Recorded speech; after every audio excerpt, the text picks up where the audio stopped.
Good day. This is a discussion on acute kidney failure and chronic kidney failure. So let me begin the discussion on acute kidney failure. So first thing perhaps class is to clarify unsa may difference between acute and chronic kidney failure.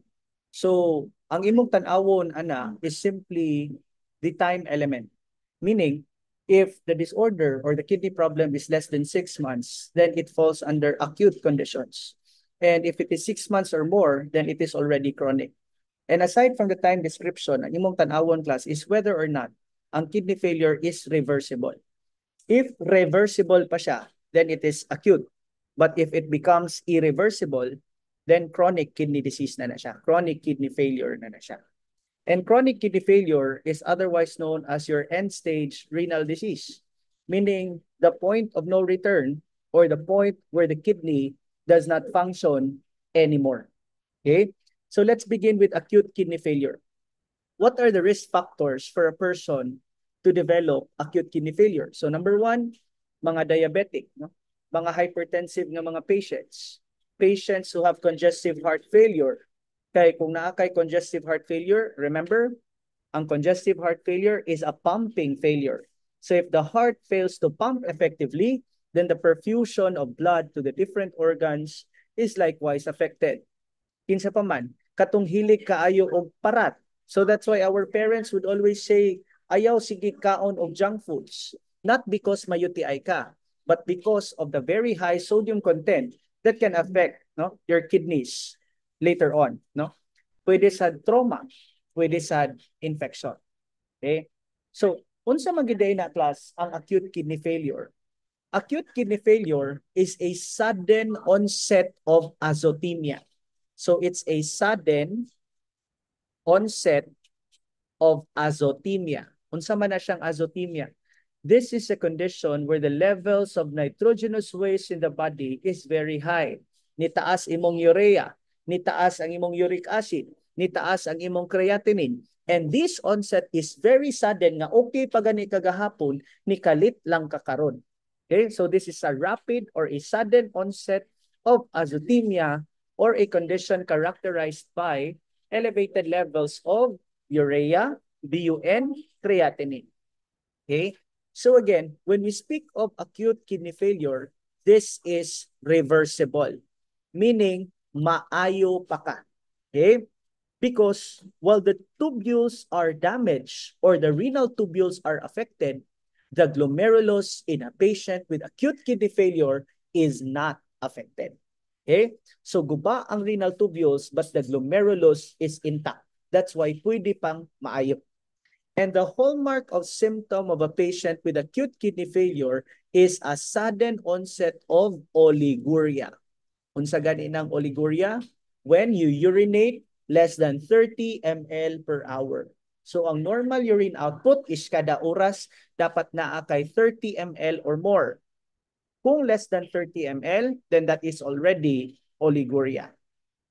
When we speak of things that might have caused acute kidney failure, we classify these causes into three, either pre-renal, intrarenal, or post-renal. Okay? And this is very important. Ano man? In the latest NCLEX question, which we have compiled, gipadrag ang mga symptoms or mga conditions kung asa nimo siya ibutang sa pre-renal, sa intrarenal, or sa post-renal. Meaning, para makapasar ka itong eksama, kinahanglan maka-identify ka whether the given condition is pre-renal, intrarenal, or post-renal. Okay? Unsaon man na nato sa pag-atake. Para ma-answer na nimo, you go back to the anatomy. Okay? So, di ba class, this is your heart. And the heart pumps blood to the kidney, first to the abdominal artery, then to the renal artery. So ang heart nimo mubumba og dugo. So this is the heart and this is the blood. Okay? And the blood now reaches two of your kidneys. So kani kidney.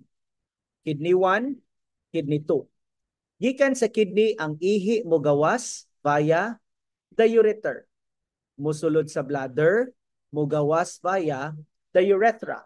Then eventually sa urethral meatus before mugawas ang imuhang ihi. Okay? So you need to imagine this flow of urine, no, from the heart going to the urethral meatus. Para kay baluka kanus siya ma pre-renal, intrarenal, or post-renal. Okay? Kung ang cause is anything from the heart to the blood or anything before the kidney, pre-renal na siya, class. Basta before sa kidney. Kung ang problema is already at the level of the kidney, then intrarenal na siya. But if the problem is after the kidney, such as the ureter, the bladder, the urethra, then the cause of the acute kidney failure is post-renal. Okay? So let's take this for example. What if mangutana, unsa man nga klase sa cause? Is it pre-renal, intrarenal, or post-renal when the patient has, for example, congestive heart failure? Okay. Asa man dapita? Is it pre, intra, or post?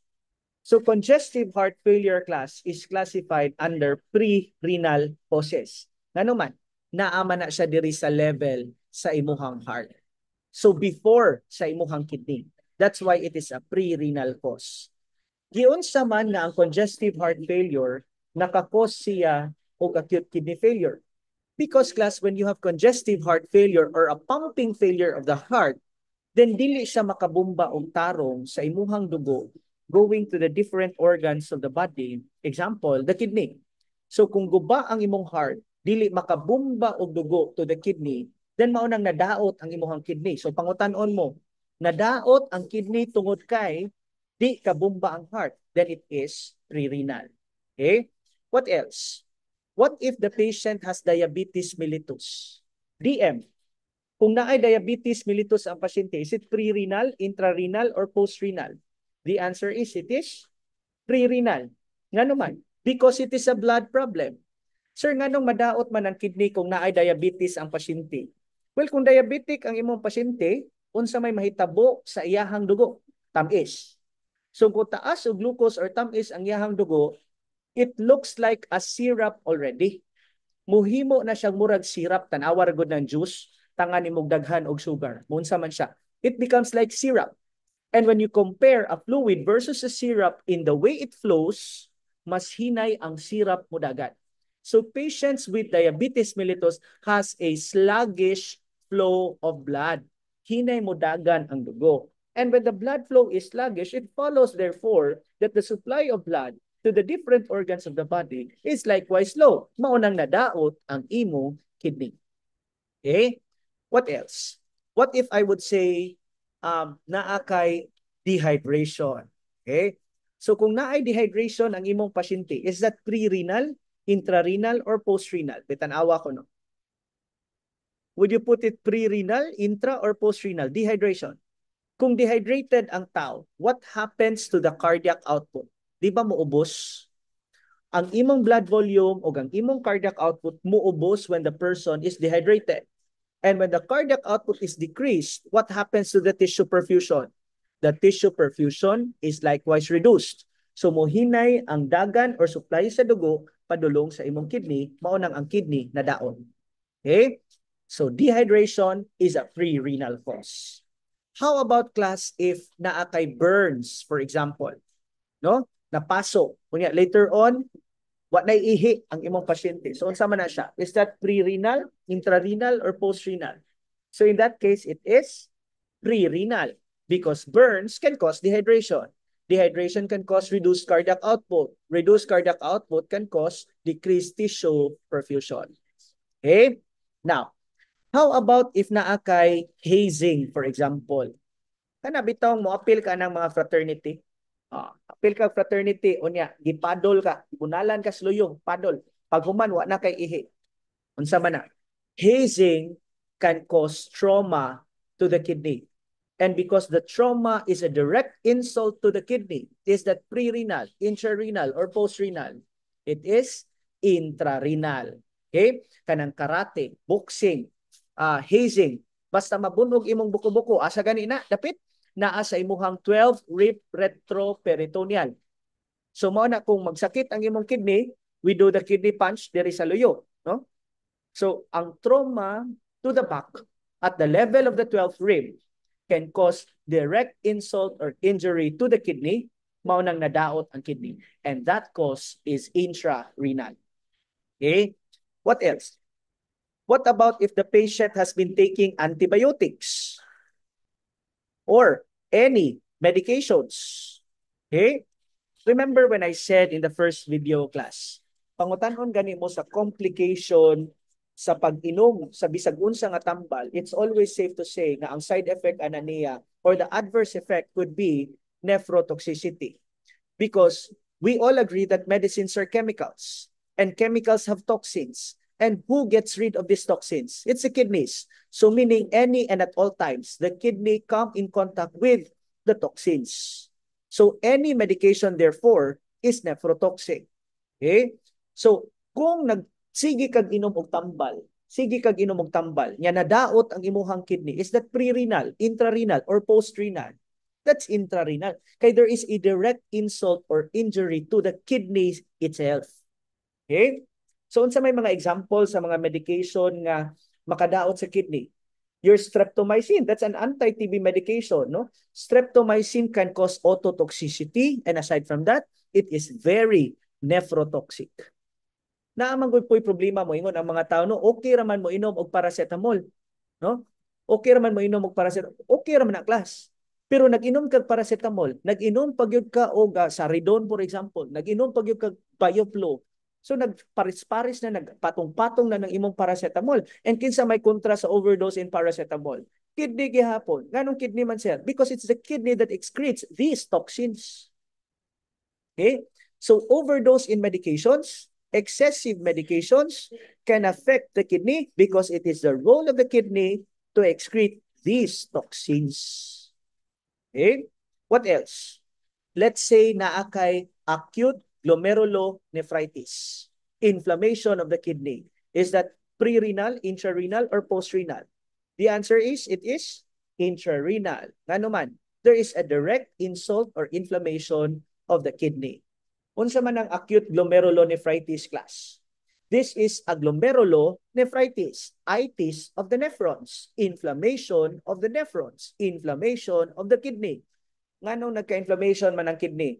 Nagsugod na siya class sa imuhang tonsillitis. Okay? Magsigi gani kag tonsillitis, sige gani kag tonsillitis, kinahanglan imuha ng imnan og antibiotic. Nganong antibiotic may imnon sir? Kasagaran tonsillitis are caused by a bacteria known as the group A beta hemolytic streptococcal bacteria. So bacteria ang hinungdan sa tonsillitis. Kung dili na nimo siya imnan og antibiotic kay maglimogmog ra ka, nagbactidol ra ka, nag-strepsils ra ka, so wa kay ginainom nga antibiotic. Unsa may mahitabo sa GABS bacteria nga naa sa imong tonsils? Pwede na siyang manaog. Ug ang favorite niya nga standbyan is either the heart or the kidney. Kung maigo sa GABS infection ang imong heart, then we have a case of rheumatic fever. But when the GABS infection reaches the level of the kidneys, we develop acute glomerulonephritis. Okay? So direkta ang insult to the kidney, intrarenal. Okay? How about if, for example, naakay UTI, naakay urinary tract infection? So kung naakay-urinary tract infection, is that pre-renal, intrarenal, or post-renal? The answer is, it is post-renal. Because urinary tract infection is commonly inflammation of the bladder and of the urethra. So after na siya sa kidney, mo nang gitawag siya og post-renal. Kanang magsigig ka UTI, kinahanglan pud na nimo imnan og antibiotic. Kay pwede man tag magka-ascending infection. So kung gikan sa urethra ang infeksyon, ma-infeksyon ang bladder. Kung gikan sa bladder ang infeksyon, magka-infeksyon sa urethra, sa ureter. Kung na-infeksyon sa ureter, pwedeng mosaka dito sa imuhang kidney. So dapat ang UTI imnan og antibiotic. Okay. Question. Who between girls and boys are commonly affected by urinary tract infection? The answer is the girls. ngano man mas common ang urinary tract infection sa babae? Because number one reason, duol ang bangag sa vagina o ang bangag sa anus. Okay? Duol ang distansya sa lubot o sa vagina such that the most common cause of UTI is a kagaw coming from the rectum. Unsa man na? That's your Escherichia coli. E. coli. Kanang E. coli, resident bacteria na sa lubot. Ya tungod sa kaduol niya sa vagina, mauna nga commonly may UTI ang babae. Okay? Abli ang lubot, abli ang vagina, na ay E. coli sa lubot, maabot sa vagina, E. coli infection, UTI. Okay? So that's one reason. And number two, because females have shorter urethra compared to that of males. Okay? To illustrate, for example, class, na ako'y duha ka bladder, urinary bladder. Bladder sa lalaki, bladder sa babae. Ang lalaki o babae has exactly the same length of urethra. Parehas sila gitason sa urethra. However, class, ang lalaki manggod na may luso. So because na ay luso ang lalaki, na ay extension ang iyahang urethra. That makes it mas taas ang urethra sa lalaki. O kung taas-taas og luso ang lalaki, pwede sa taas-taas sad ka og urethra. Diba? Now, unsa may relation, sir, kung taas ang urethra versus mubo ang urethra? Kung taas ang urethra versus mubo, o let's say, naadiri ang kagaw. Okay? Maabot gani ka sa bladder, champion ka, UTI ka. So, mayon ko kagaw, lumba mo, ready, get set, go. Maglumba na silang dagan, tanawa class. Tungod kay mubo ang daganan ni female urethra, mas una siyang maabot sa bladder. Mas common ang UTI sa babae.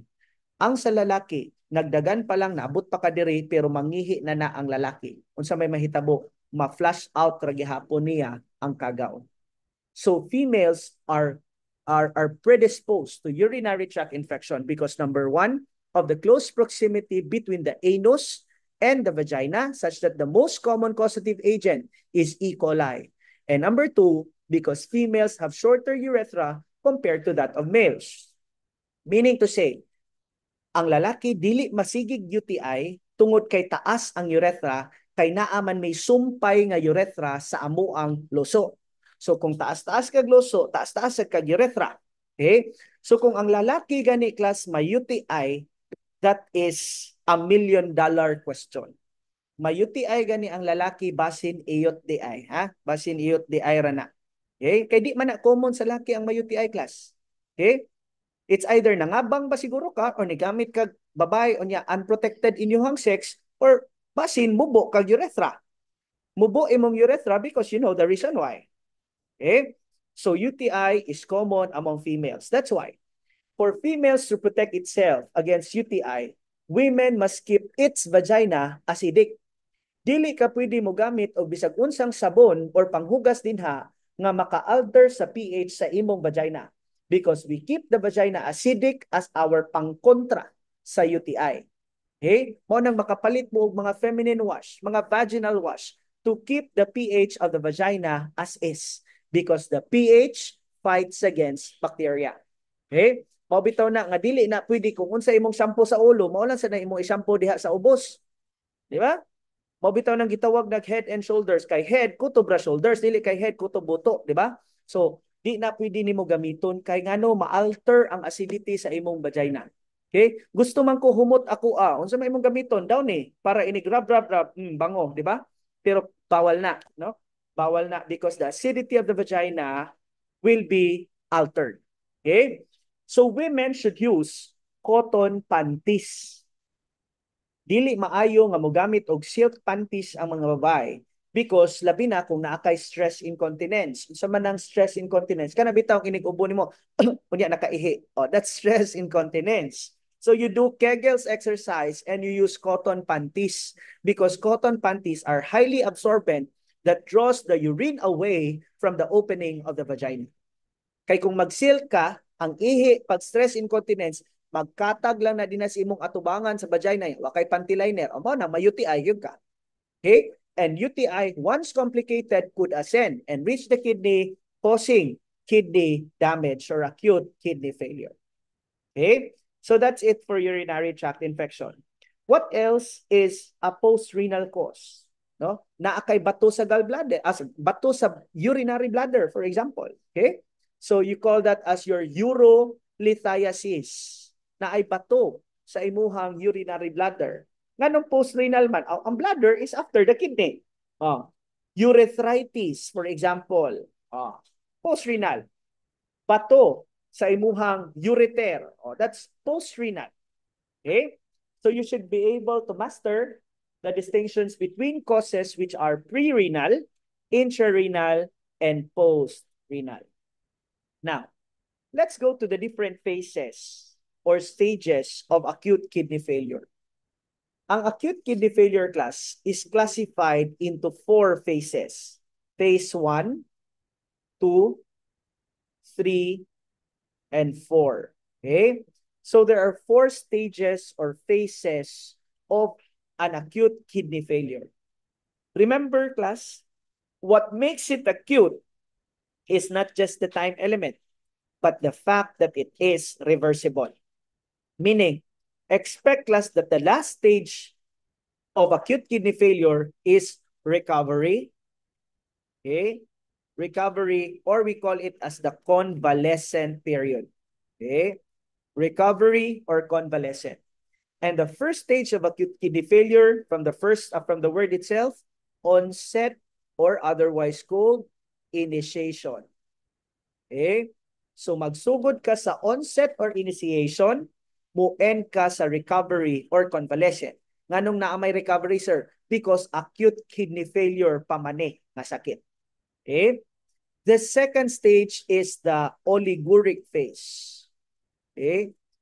And the third stage is your diuretic phase. Okay. Unsa man na siyang onset or initiation, this refers to the period of time that begins from the injury made to the kidney up to the time that there is oliguria. So gikan sa pagsumbag sa imuhang luyo hangtod nga wa na ka nakaihi. So from the trauma or insult to the kidney up to the time that there is no longer any urine. You call that as the onset or the initiation phase. The second stage of your acute kidney failure is the oliguric phase. And the oliguric phase usually lasts, class, for 1 to 3 weeks. So from the word itself, moingon kag oliguric, ang symptoms sa imong pasyente is less than 30 ml per hour ang imuhang ihi. So di ka kaihi. Since wa man ka kaihi, what do you think will happen to the fluid volume of the patient? Walay ihi-ihi ang imong pasyente. What happens to the fluid volume? There will be fluid volume excess. Okay? And because there's fluid volume excess, remember, the more you keep water, the more weight you gain, such that 1 ml of water is equivalent to 1 gram weight. Okay? So fluid volume excess such that you will have weight gain. And because there's fluid volume excess, you can also have congestion. So what happens when the lungs are congested? What condition will you have? Napuno og tubig imong baga, pulmonary edema. Napuno og tubig ang imuhang utok, cerebral edema, and increased intracranial pressure. Napuno og tubig ang imuhang heart, congestive heart failure. Napuno og tubig imong pericardium, cardiac tamponade. Okay? So these are just examples of congestions which happens during the oliguric phase of a patient with acute kidney failure. Okay? And you would also notice, class, since wa man nangihi ang imong pasyente, walay ihi kay oliguric, what do you think will happen to the creatinine? Ha? Moon sa man ang creatinine nimo, wa may ihi-ihi imong pasyente. Timad-iha ang creatinine pugaw. Every time our muscles break and every time we digest our proteins, we produce creatinine. Kaning creatinine, pugaw, basura. Kinsay mo pagawas? Kidney. Kung si kidney walay napagawas nga ihi, what happens to the creatinine? Our creatinine increases. Meaning to say, the higher the creatinine level, 0.6 to 1.2, higher than that, the more severe the kidney problem is. And creatinine ra ba ang basura sa lawas? Di ba naaman tayo urea, natay uric acid. Okay? So tanaw ni mo ang blood urea nitrogen, ang imuhang creatinine musaka. And when creatinine and BUN increases, we call that azotemia. Pila to'y normal creatinine? 0.6 to 1.2. Pila to yung normal nga bun, BUN? Ang pan, tag 5. Butangag hotdog, 25 na. So, 5 to 25 ang bun. So, musaka ana. So, that's oliguric phase of acute kidney failure. Okay? Now, following the fact nga taas imong urea. Oh, di ba? Ang urea is the waste product of protein metabolism. Guba ang kidney. Dili mapagawas. Taas ang urea. Unsa may manifestation sa tao. Kung taas ang imong urea, katol, we call that pruritus. Okay? Na ay puti-puti sa imuhang panit. What do you call that? You call that your uremic frost. Okay? Imuhang hinangos, no? Bahong angso, uremic fetor, no? Kana bitong mga tawo nga hapon na unya-unyang baba murag buntag gihapon og hinangos o kana sila mga halitosis in patients with oliguria. Okay? How about your diuretic phase? Kani siya, this follows after oliguria. Wala kay ihi for 1 to 3 weeks. At the end of the 3rd week, nagsigi na pud sad kag ihi. Meaning your urine output is in excess of 30 ml. And since nagsigi man kag pangihi, what happens to your fluid volume? There will be fluid volume deficit. So the patient will be experiencing signs of dehydration, dryness of the mouth, excessive thirst, no? Poor skin turgor, and so on. Your signs of dehydration because the patient is already on a state of diuresis. Okay? And the last stage is the recovery phase or the convalescent phase. This usually lasts for 3 months to 12 months, meaning balik sa normal ang imuhang kidney function. You go back to the pre-renal failure state. And this usually lasts for 3 to 12. Now, that is your acute kidney failure, divided into 4 stages. Onset, oliguric, diuretic, recovery. Naa kay last stage nga recovery, kay ang acute kidney failure, maayo pa man. Let's say naayo na ka. Okay? Pagkaayo nimo, okay na ka, okay na ka. Nibalik na sad ka og oliguria, walay ihi kalit. Unsa na may tawag ana nga kondisyon? That is now your chronic kidney failure, end-stage kidney disease na siya. When your recovery phase has been reached and then you go back to oliguria, this is now what we call as your end-stage kidney disease or your chronic kidney failure. Okay, chronic kidney disease. Okay? So kung guba ang imuhang kidney, the symptoms of a patient with chronic kidney failure could be attributable to the loss of the functions you expect of the kidney. Unsa man? Number 1, kung guba ang kidney sa chronic kidney failure, di na makapagawas og kagaw ang imuhang kidney. Okay? So unsa man na? There will be azotemia. Sa ganinang azotemia, elevated creatinine and BUN levels. You will have your uremic frost. You will have your pruritus. Okay? And worst, this accumulation of urea can affect your brain. And we call that as uremic encephalopathy. Okay? This is relevant to the failure of the kidney to excrete the waste of the body. Okay? Number 2, if the kidney gets damaged, the kidney can no longer produce erythropoietin. And in the absence of erythropoietin, there will be no erythropoiesis at the bone marrows. That's why a patient with chronic kidney disease will manifest anemia.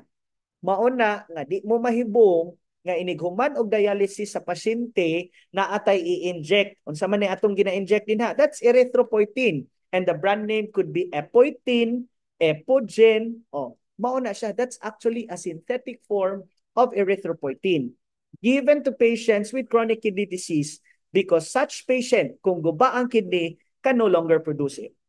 Okay? And there could also be acid-base imbalance.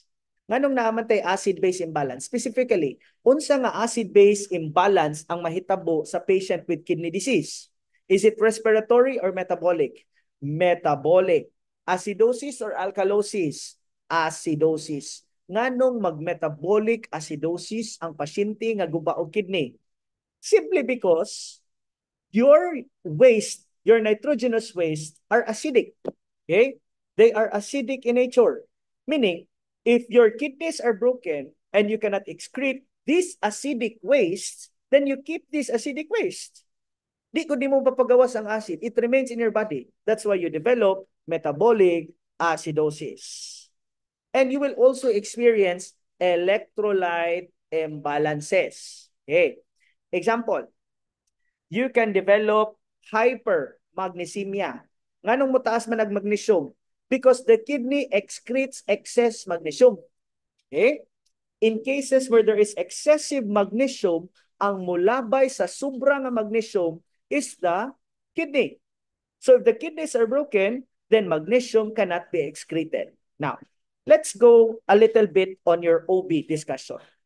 When a patient has pregnancy-induced hypertension, what is the drug of choice? The drug of choice is magnesium sulfate. Before giving magnesium sulfate, unsa may atong i-check? Di ba class, I've always said, maghatagan ni kag magso, kinahanglan i-burp nimo si client. Unsa man ang burp? Check the BP, urine output, respi, and patellar reflexes. You check burp before giving magnesium sulfate to a patient with PIH. The U there stands for urine output. Nganong i-check man nato ang urine output before tamuhatag og magnesium sulfate? Nganong kinahanglan nakaihi ang pasyente og 30 ml per hour before ka makahatag sa imuhang magnesium sulfate? Because we want to avoid instances of overdose. Kay ang overdose of magnesium can cause heart arrhythmias. Muhunong lang ng imong kasing-kasing og pitik, makakos og respiratory depression, makakos og loss of reflexes. Daghan og epekto ang overdose sa magnesium. So mao na i-check nato ang urine output before ka mohatag. Kay whenever there is an excess in magnesium sulfate, our kidney gets rid of it. Okay? Meaning, kung wa ka nangihi, wa pa nimo na get rid ang magso, nya mohatag na dekas next dose.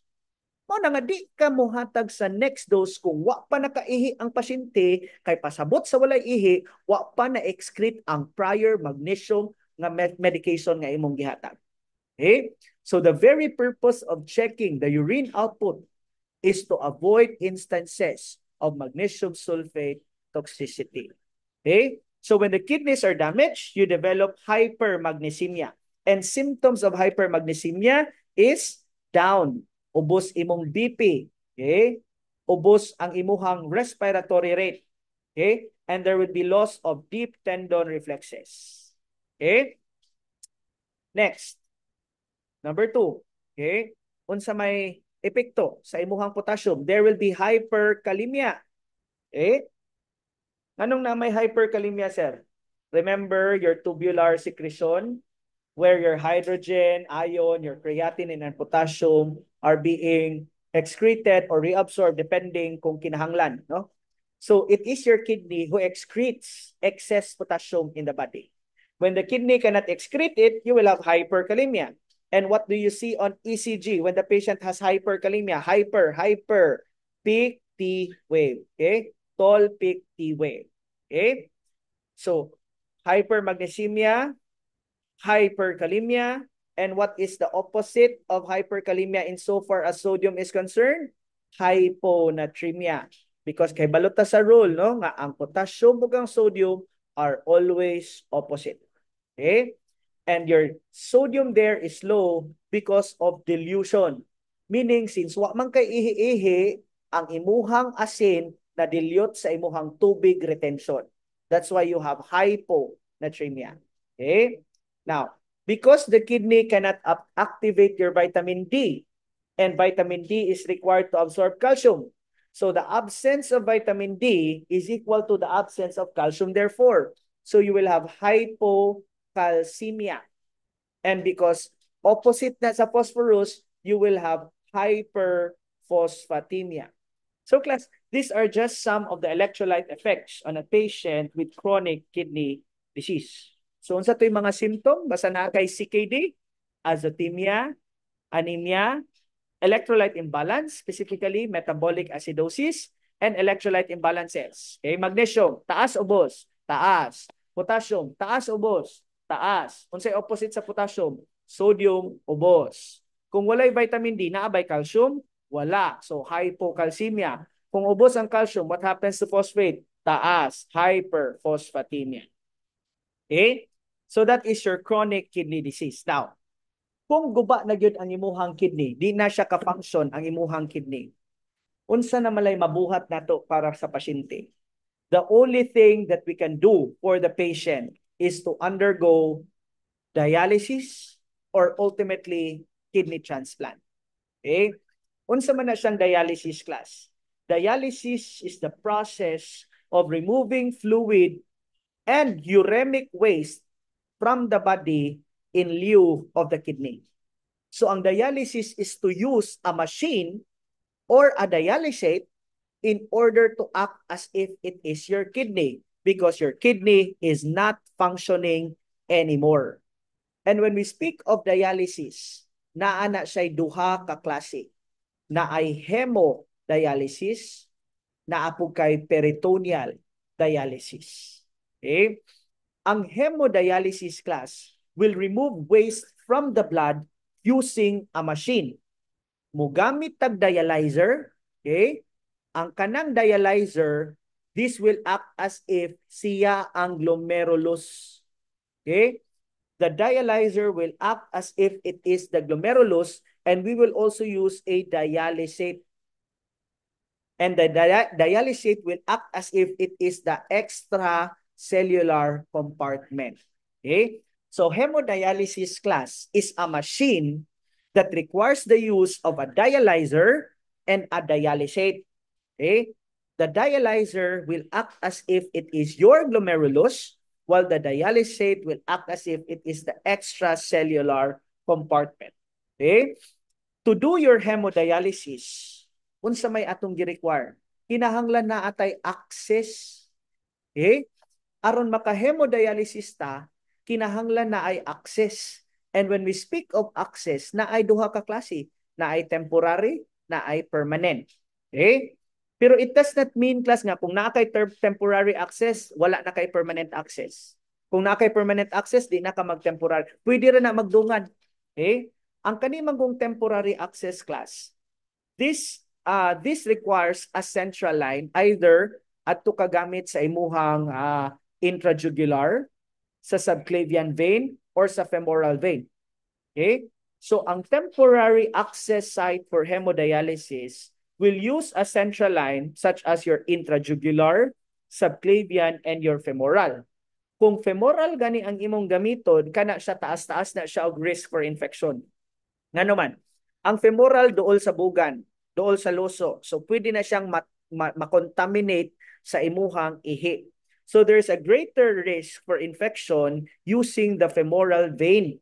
Mao na ang tanan halos nga mga temporary access nga atong nakita naa sa liog, either ariba ka sa imuhang intrajugular or nga riba ka sa imuhang subclavian vein. Now, ang kanang temporary access, it is only temporary because you cannot use it for life.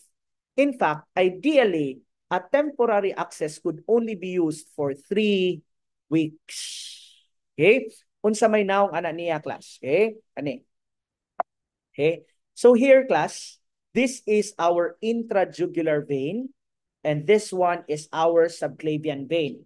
So makakita gani mong naay plaster diri sa liog o mga dialysis na sila nga pag-upa. Oh. Kay di man ta makatao diretso sa makagamit diretso sa fistula o sa graft. Kay ang fistula o ang graft, class, mga permanent na sila nga access nga di nimo magamit dayon, kinahanglan pa nimo siyang ipamature. Makaibalo ka nga ni mature na tong fistula o ang imuhang graft kay naghikap nimo murag yung washing machine nga nag-andar. You call that thrills. O kung maminaw ka, makadungog ka og drum-like sound, and you call that as the bruit. So to know whether or not a fistula or a graft is already mature is the existence of a bruit, madungog. Thrills, mapalpate.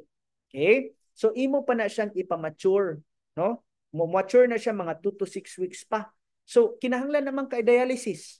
O niya, di fistula ka, di man na magamit dayon. So unsa may imong gamiton? Mo gamit tag temporary access, which is either, no, sa intrajugular, sa subclavian, or sa femoral. But then again, dili kaayo ta mo gamit sa femoral because of the risk for infection. Okay? So there. Now, What about your permanent access? Okay. So kato ganina, temporary access. Ang permanent access class, there are two common forms of permanent access. You have your atrioventricular fistula, AVF, arterioventricular fistula, and you also have your arterioventricular graft. Okay? Unsa may kalainan sa fistula o sa imuhang graft. Okay? Usually class, kaning AVF, arterioventricular, arteriovenous, no? Arteriovenous fistula. Ang buhaton ana class is diri na sa imuhang arms, unya ang imuhang artery o ang imuhang vein, tahion na siya para mag-abot siya into one. Okay? So this is usually made in the forearms where the arteries and the vein are fused to become one. That's why we call it as arteriovenous fistula. But as I have said, dili na nimo pwede gamiton diretso. Kinahanglan imo pa na siyang ipamature og 2 to 6 weeks. Mo-mature siya class 2 to 6 weeks after sa pag-opera. Okay? And after na siya mo-mature, you can use it for life. Okay? So question, what could be a sign of maturity of the arteriovenous fistula? So katong bruit and thrills. Question, what could be a sign of an infection at the arteriovenous fistula? So you have redness, you have fever, and you have pain on the side. Okay? So when a patient has arteriovenous fistula, what are the care tips that we need to take note of? Saan man na nato pag-amping? So, naaga ni arteriovenous fistula class tag 70,000 na ha, naanas 50, 60, 70,000 ang usa ka AVF. So imo gyud na siyang ampingan. Dili na nimo pwede unlanan. You cannot apply any pressure over it. You cannot use an IV line over that arm. Di ka pwede mo taod og dextrose diha, no? Di ka pwede mo kuhag BP dinha. Di ka pwede mo extract og dugo dinha. Okay? And when you wash this side, you should use a mild soap. Okay? And that affected arm is not supposed to carry or lift heavy objects. Okay? Unsa to? No IV line, no BP taking, no blood extraction, no pressure, no lifting, and you must use mild soap to clean the site. Okay? So that's for your arteriovenous fistula. How about your arteriovenous graft? Oh, kani siya class, kaning arteriovenous graft, mogamit ta og synthetic nga catheter that will act as a bridge to connect the artery and the vein. Now, I'll show you something. Okay? Kani class. Okay? Kani is the AV graft. So you notice nga ang imuhang vein o ang imong artery kay gi-join by a synthetic catheter. Kani siya, this is very common among patients with diabetes mellitus. Pero diri sa Pilipinas, wala kayo ta nagagamit ani. Ang ginagamit diri sa Pilipinas katong fistula. Okay? Pero kung pangutanon mo sa board exam, pangutanon mo sa NCLEX, kinsa man ang giprescribean og AV graft? Ang mga diabetic nga patient. Nganuman, minimal man ang wound involved in an AV graft. Tan-awa ang AV fistula class. Unsa may mahitabo sa AV fistula? Ang AV fistula, what they could picture. Sa AV fistula, so let's search, no? Okay? AV fistula. Sa AV fistula, gitahi gid na sa class. Gitahi gid na siya ang AV fistula. Let me show you. Okay? Okay? Here. So sa AV fistula class, ato gid na siyang gi-join. Okay? Ang artery ug ang vein. Imo gid na siyang tahion. Okay? So, in an AV graft class also, no, aside from that, the fact that it is commonly used, no, by the book among patients with DM kay diri sa Pilipinas, fistula man, no, ang atong gigamit din ha could either be a synthetic or biologic graft material. Okay? Then, dili kayo common ang AV graft diri sa atoa. Ang gigamit usually is katong fistula. And again, when we use the fistula, the access is for life. Okay? So class, I'll show you an animated video of how dialysis is made before I proceed with the rest of the discussion.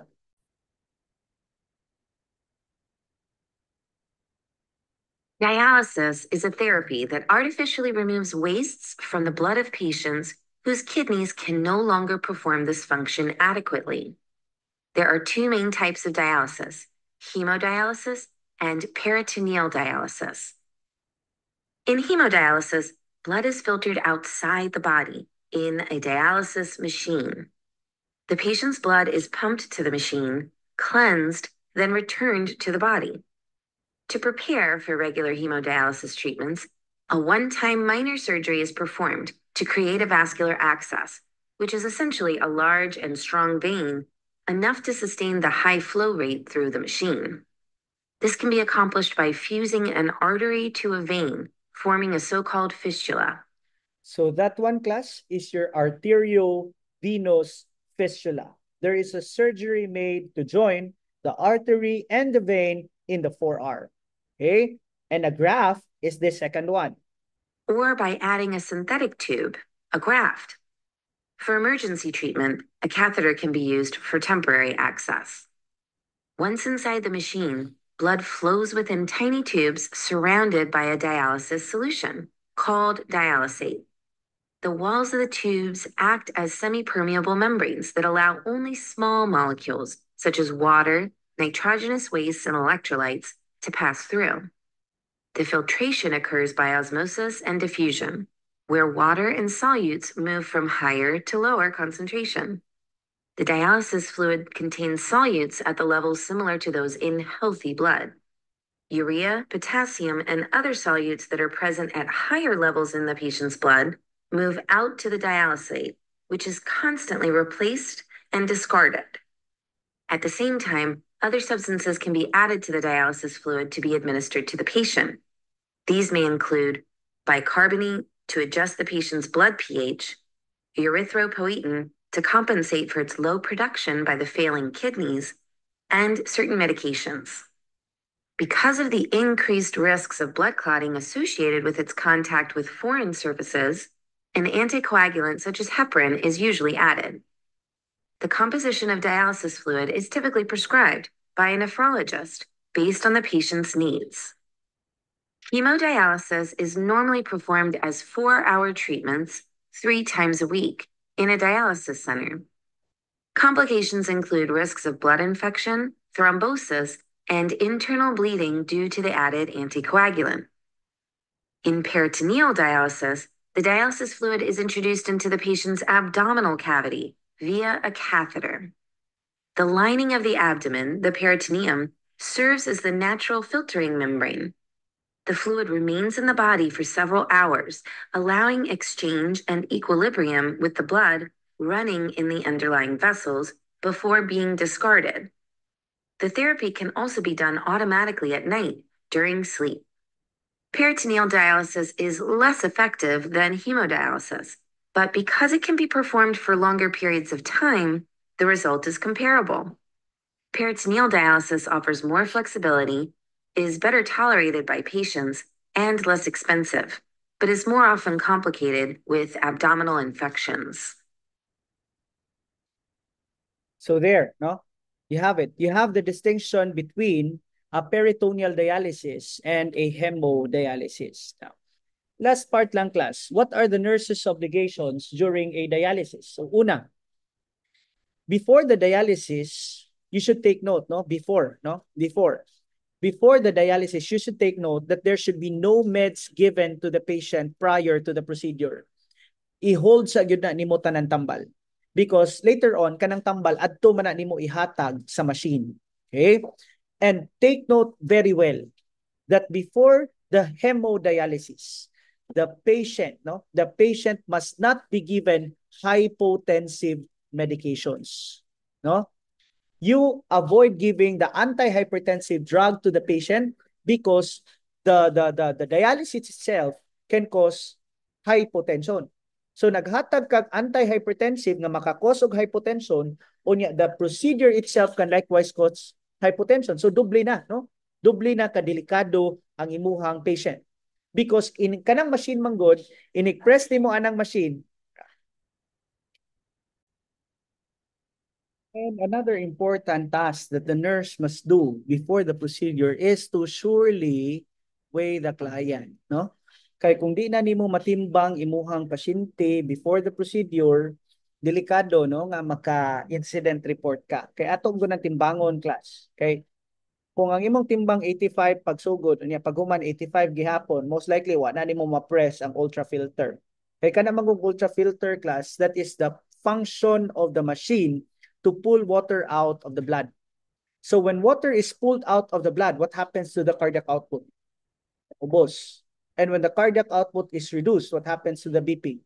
Moubos. Mo nang naay hypotension during dialysis. Unya ni hatag pa jud kag antihypertensive. So doble na ang impact dito sa imong pasyente. Okay? So how about during dialysis, intra-procedure? What should the nurse do? So you give the meds into the machine. Okay? You give the meds into the machine, and post-dialysis, again, you need to weigh the patient. Okay? You need to weigh the patient after the procedure, and you give your epogen or your erythropoietin after the procedure. What are the possible complications, class, for your dialysis? Pwede kang disequilibrium syndrome. Unsa man na siyang disequilibrium syndrome? Well, this is common only to those who are first-time dialyzed patients, no? Mga first-timers sa dialysis nga patient. And this is attributable to the very fast removal of the fluids and the electrolyte. Such that tungod sa kapaspas sa pag-remove, no, pag-on mo sa ultrafilter, paspas kayong pagkuha sa electrolyte ug sa fluid dito sa imong pasyente, mao nang nagka-disequilibrium syndrome. And this disequilibrium syndrome is manifested by neurologic symptoms. Okay? Neurologic symptoms like seizures, loss of consciousness, or increase in intracranial pressure. Okay? So inyong timan-an, tungod sa kapaspas sa pagbira sa tubig ug electrolyte, nagka-disequilibrium syndrome as manifested by neurologic symptoms. And this is common among first-timer patients.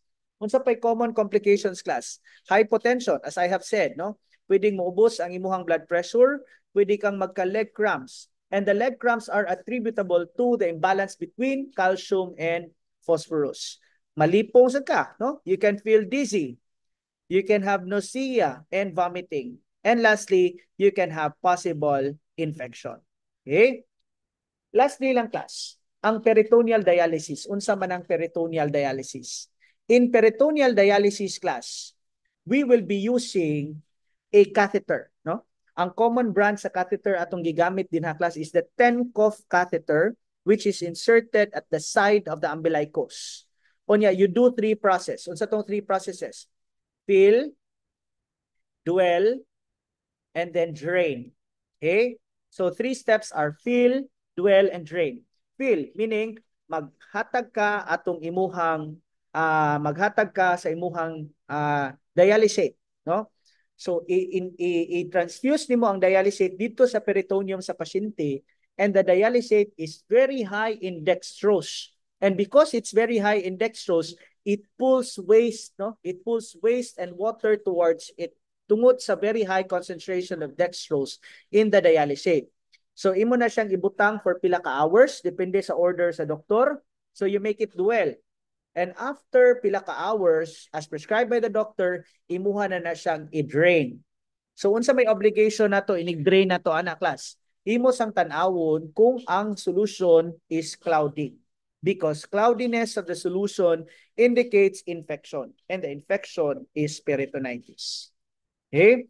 So that ends our discussion on acute and chronic kidney disorders.